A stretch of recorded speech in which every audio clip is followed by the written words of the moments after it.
topics and opinions expressed in the following show are solely those of the host and their guests and not those of W4CY Radio, its employees, or affiliates. We make no recommendations or endorsements for radio show programs, services, or products mentioned on air or on our web. No liability, explicit or implied, shall be extended to W4CY Radio, its employees, or affiliates. Any questions or comments should be directed to those show hosts. Thank you for choosing W4CY Radio. Welcome to the Ask the Expert Show on W4CY Radio and Talk4 TV, where we bring you educational information from experts on such topics as legal, health, financial, and home improvement. Now sit back and listen to our experts in community association law, estate planning law, tax relief, Medicare, public insurance adjusters, neuropathy treatment, business brokers, and personal injury law, along with many other topics. Now here's your host for the last 17 years, Steve O. Morning. Welcome to another Ask the Expert show, where we always bring you the finest experts in the field of legal, health, financial, and home improvement. This show we're going to do this morning with you has been running so long with us. We used to open the show and say, "Good morning, Tampa." And the show became so popular, we changed it to Good Morning, Florida. Well, now the show is so popular, now we just say good morning because we modulate this show throughout the country. We do it twice a month, the first and third Monday of the month at 9 o'clock Eastern Time. We are so lucky to have Ray Ferrara with Provisor Management Group. Good morning, Ray.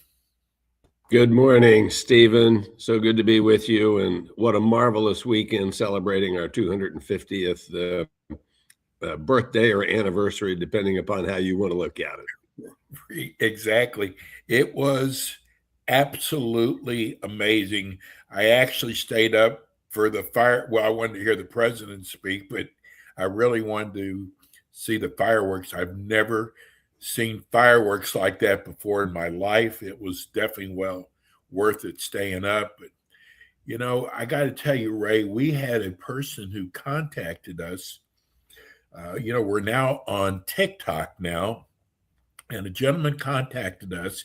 And people would tell me that TikTok is a very young audience. And I didn't believe it because a lot of the platforms on TikTok are for a more mature audience. But this gentleman who said, I have been listening to podcasts for years, and he said, I really want to know what's going on in the world of money. He said, I found your show on TikTok, and he said, I got to tell you, and I never write in. He said, I got to tell you, your show you do with Provisor Management Company, he said, management company, is the best show I've ever heard. I just wanted to write that in. I wanted to surprise you with that, Ray. Well, that's very nice to hear, and hopefully we'll continue to get good comments coming our way. Well, you know, it's like say we're the letters we're getting from TikTok are coming from, I would call maybe 45 up, but anyhow. All these new people, Ray, I hate to ask you to do this again, but tell people about Provisor Management Group. Well, thank you, Stephen. And I never shy away from talking about our great firm. Provisor Management Group is a firm I founded 40 years ago next month in August. And today is a financial planning and investment management firm that is serving about 1,200 clients. Scattered over 30 plus states and managing about $2 billion on behalf of those clients. We have a great staff of about 34 people, 14 of whom are financial advisors and all of whom are CFP professionals. And having a certified financial planner is very important because we're required to provide financial advice at a fiduciary standard of care. And we believe everything is centered around a financial plan. A lot of people call themselves financial planners, but all they would really doing is gathering assets and not really doing true planning.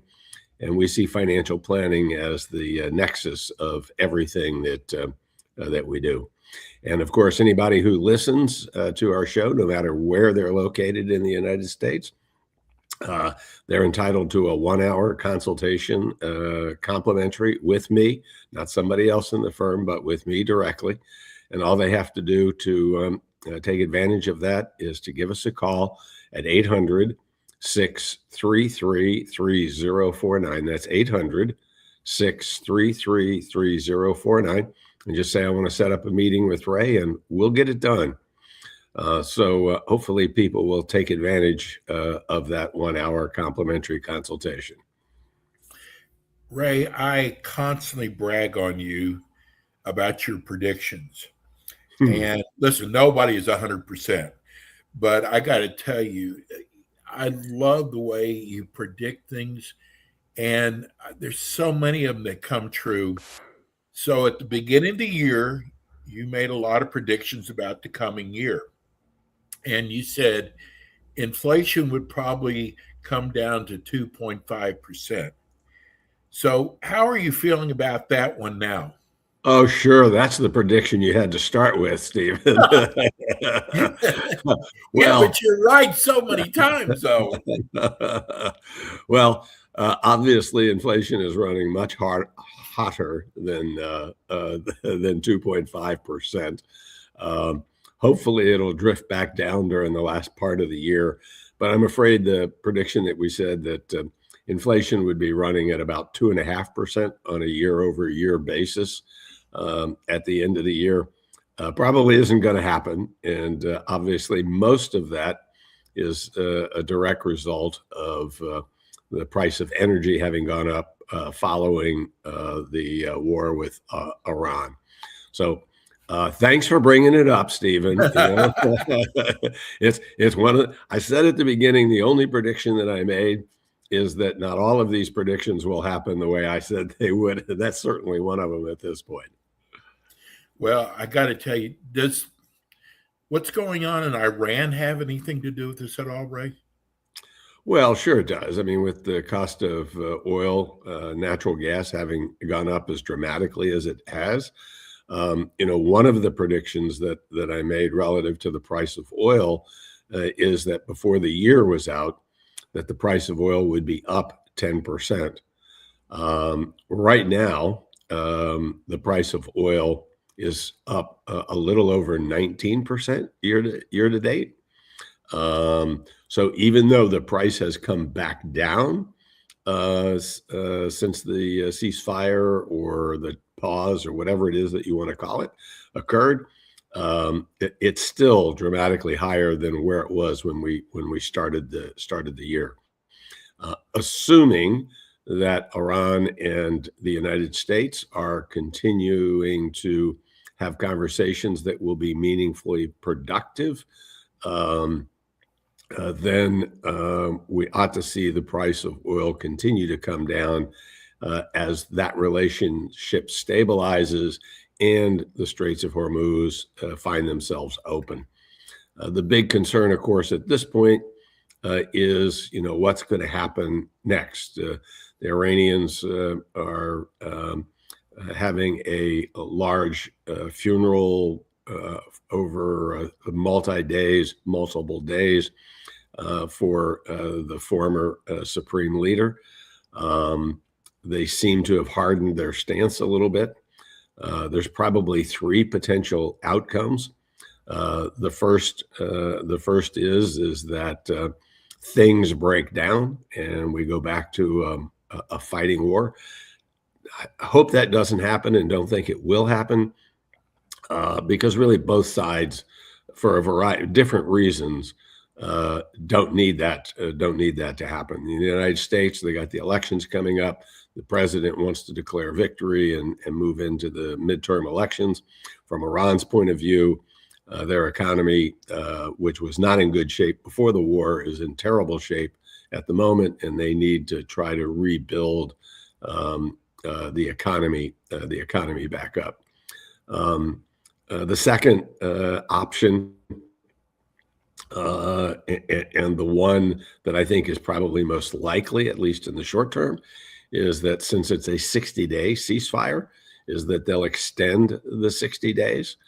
I think the Iranians would like to extend it beyond the midterm elections without coming up, but with a peace deal.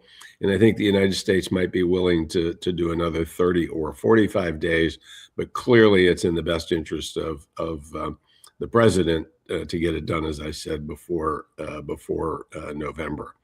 And then the last is that, they actually come to a total peace. And that would require Israel probably to sign off on something as well. And at the moment, that particularly since it would probably involve Lebanon, is not nearly as probable to occur. So until we get that peace deal done, the price of oil is going to still have a premium attached to it, and that is in large measure what's caused the problem with inflation. Ray, I bet you I got at least 10 questions just in the last few days when they saw your show was coming up. People don't understand what it means about prices, oil prices in the global market. They keep hearing the president said we have plenty of oil, but the prices, I don't know about Tampa, I'm here in South Florida, but it goes up and it goes down. It goes up and it goes down. I mean, at least it is below $4, but it seems like so many people don't understand that. Can you explain that? There is no question that the United States is self-sufficient when it comes to oil, and it is an exporter of natural gas because we have so much of it. And yes, it's easy to conflate the fact that we are energy independent with why there are higher prices, and the reason is it's a world price. It's not just a United States price. It's what other people are willing to pay for it. And oil and gas companies obviously are going to sell to the highest bidder. And when people are short of energy, they're going to pay more for it. And we saw oil get up into almost $120 a barrel. Some projected that it would go to $200 a barrel. Thank goodness it didn't do that. And so that's why the prices are going up, because there's competition for the product. And when you have a limited supply with an insatiable appetite for energy, the price is going to go up. I will say this. It still amazes me that at the beginning of the war, the prices shot up when they were selling gasoline that had been bought at before the war prices, but they raised the prices anyway. And now that the supply might be coming back online over the next 60 or 90 days, my bet is that prices are not going to go down as fast as they went up at the beginning of the war. Well, that makes a lot of sense. Let's talk about Bitcoin. My prediction on Bitcoin at the beginning of the year, Bitcoin was selling in the upper 70,000s, having come down from a high of, I think it was like $125,000. Its low point at that point was about $65,000 within the previous 6 months, and the prediction is that Bitcoin would set a new 6-month low before it would start to move back up again. And that was anything but a slam dunk. But within 3 weeks, Bitcoin was down below $65,000, and it's been there several times since. So that prediction has come true. Whether the other side comes true, we'll have to wait a little bit longer to see if it would start another upward movement. It's tried several times and then stumbled and fallen backward. But as you know, we just are not Bitcoin or any cryptocurrency believer as an investment. If you want to have it as I got to have it just to say I own it, fine. Make it your Las Vegas money. We've said from the beginning, there's no way to value what a Bitcoin is worth. It's just, it's whatever somebody's willing to pay for it. Right.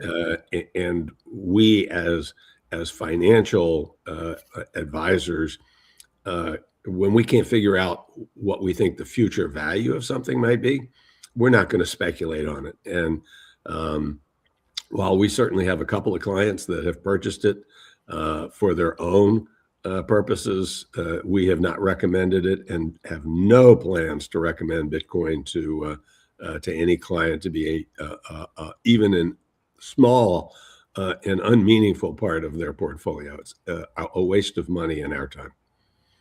You may as well be betting on a lot of other things, because that's what it is.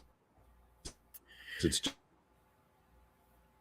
just gambling. It's just a bet. This is from TikTok. This is a great show. Thank you so much. I am curious. You probably get a lot of phone calls during the day from clients. What would you say is the biggest question your clients have today? Wow, there's so many things they could be asking questions about. But I think clearly the major question that we hear most consistently, shy any questions around the war itself, which we have no control over or no real views on how it's actually going to end. The biggest question is around interest rates. I mean, we went into the year thinking we were going to have 3 rate cuts. We had said there would be 1 rate cut before Powell left. That didn't happen, and probably 2 after the new chairman came in. That's a prediction that's probably not going to pan out any further, because right now it looks like at best interest rates might find their way to drift up rather than down. And so I think the biggest question, particularly from our business clients, are, what's the direction of interest rates during the course of the rest of the year?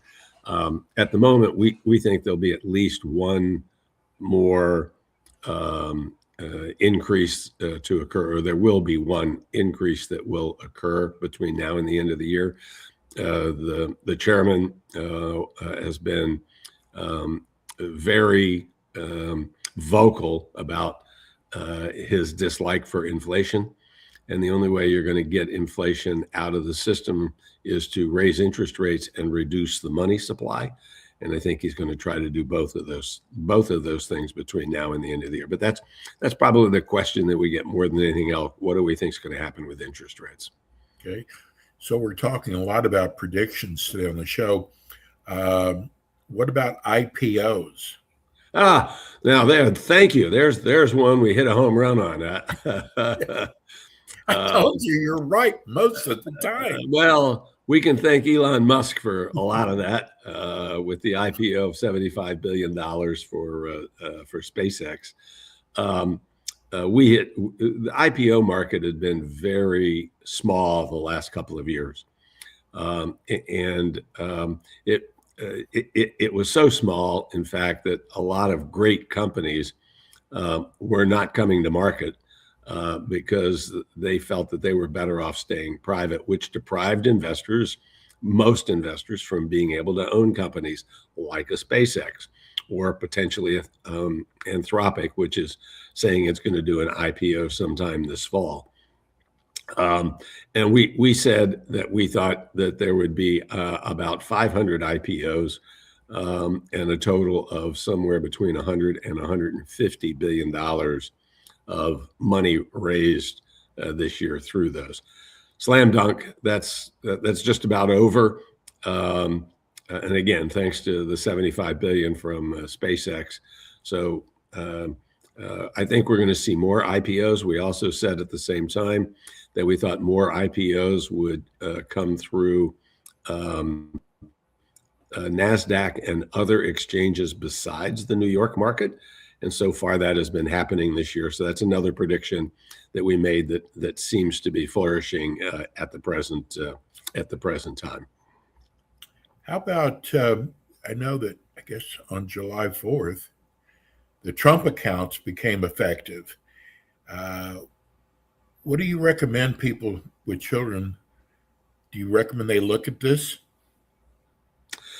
So the short answer is yes. I mean, any chance that you have an opportunity to save money and to do it on a tax favorable basis is a good idea, and one that should be given serious consideration. But the Trump accounts, and we'll talk about the money aspects of it in just a moment, but the Trump accounts, I think, have a really significant added benefit that really isn't directly about what the money might earn. And that is that as the money is being invested, and it must be invested once you open the account, it can be invested at $5,000 a year by anybody, essentially. And in fact, employers can give an employee up to $2,500 for deposit into a Trump account. And that $2,500 is tax deductible to the employer, is tax-free to the employee, and the money is not subject to Social Security and Medicare taxes. So it's a win-win-win from a tax standpoint. Personal contributions are not deductible; they're paid with after-tax dollars, but the money will grow tax deferred. And this is going to give, so far, a little over 6 million accounts have been opened. It's going to give each of these children a share of the great American free enterprise system, and that they'll learn from an early age about long-term investing, not these meme investments, not the gambling, all this other stuff that's that many people are speculating on, and can create a meaningful amount of money over time. Now, at 18, the money converts into a regular IRA type of investment. And at that point, money can be taken out to help pay for part of a college education up to a certain amount. That can be used to buy a first home, which would also be good, up to a certain dollar amount, which is woefully too low at the moment, needs to be raised, and hopefully that will happen. It's taxed at that time when it comes out. And if held to retirement, is going to be a great way to have started. I tell everybody the best dollar you ever invest will be the first dollar you invest, because it will have the longest period of time to allow compound interest to act on its behalf. So yes, I am a believer in Trump accounts as another way to save. It can be argued that putting money into a 529 plan first may make more sense because the amount that can be taken out of a Trump account for education is much smaller than what you could take out of a 529 plan.